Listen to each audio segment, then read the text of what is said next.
رمضان المبارک کے بابرکت ایام میں جب صبح سے لے کر شام تک اور شام سے لے کر پھر صبح تک، سحری سے لے کر افطار تک، افطار سے لے کر سحری تک رب کی رحمتیں برس رہی ہوتی ہیں، کچھ اللہ کی رحمت سے محروم لوگ ایسے بھی ہیں کہ جو باوجود طاقت کے، استطاعت کے، نہ بیمار ہیں نہ مسافر ہیں، اس کے باوجود جو ہے وہ روزہ نہیں رکھتے۔ سوال کیا جائے کہ روزہ نہ رکھنے کی وجہ کیا ہے تو کہتے ہیں ہمت نہیں ہے، ہم سے روزہ گزرتا نہیں ہے۔ اللہ اکبر! یہ اللہ رب العزت کی طرف سے فرض روزے ہیں اور سال میں ایک بار یہ مہینہ آتا ہے۔ 11 مہینے آپ پورا دن کھاتے پیتے رہے، اگر ایک مہینہ اللہ کی رضا کے لیے چند گھنٹے صبح صادق سے لے کر غروب آفتاب تک آپ بھوکے نہیں نہ رہ سکتے تو آپ بندگی کا حق ادا نہیں کر رہے، اللہ کو آپ راضی نہیں کر رہے۔ اسلام کے 5 ارکان بیان کیے گئے۔ بنی الاسلام علی 5 ارکان ہیں۔ پہلا رکن کلمہ طیبہ ہے، دوسرا رکن نماز ہے، تیسرا رکن زکوٰۃ ہے، چوتھا رکن روزہ ہے اور 5واں رکن حج بیت اللہ ہے۔ حج بیت اللہ کے لیے جانے کے لیے ہم تیاریاں کرتے ہیں، دعائیں کرتے ہیں۔ عمرے کے لیے سال میں 5 چکر لگا لیتے ہیں۔ رمضان کا مہینہ آئے تو روزے رکھتے ہوئے موت پڑتی ہے۔ جو فرض ہے اسے جو ہے نا وہ بھلائے بیٹھے ہیں ہم۔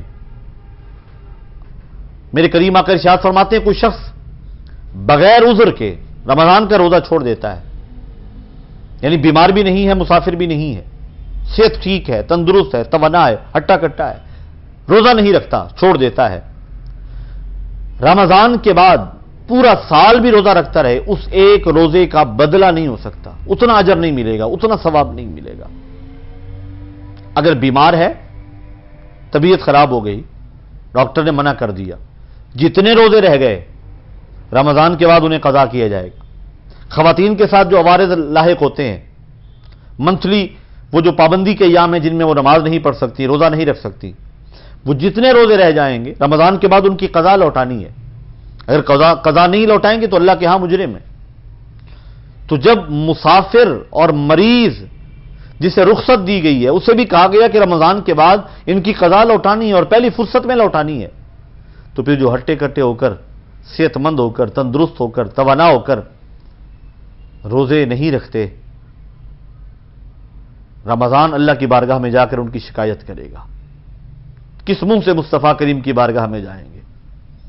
حضور مقام محمود پر جلوہ گر ہوں گے حشر کے میدان میں، اللہ کی بارگاہ میں جب یہ حاضر ہوں گے تو کیا منہ دکھائیں گے اللہ کو اور اللہ کے رسول کو؟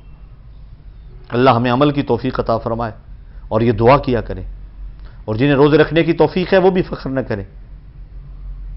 حضرت میاں محمد بخش عارف کھڑی فرماتے ہیں پڑھے دا تو مان کرینا نہ آکھی میں پڑھیا، او جبار قہار صداوے متا روڑ سٹے دودھ کڑیا۔ اللہ رب العزت کو ہر حال میں مناتے رہیں، اسے پکارتے رہیں، اسے منانے کی کوشش کرتے رہیں۔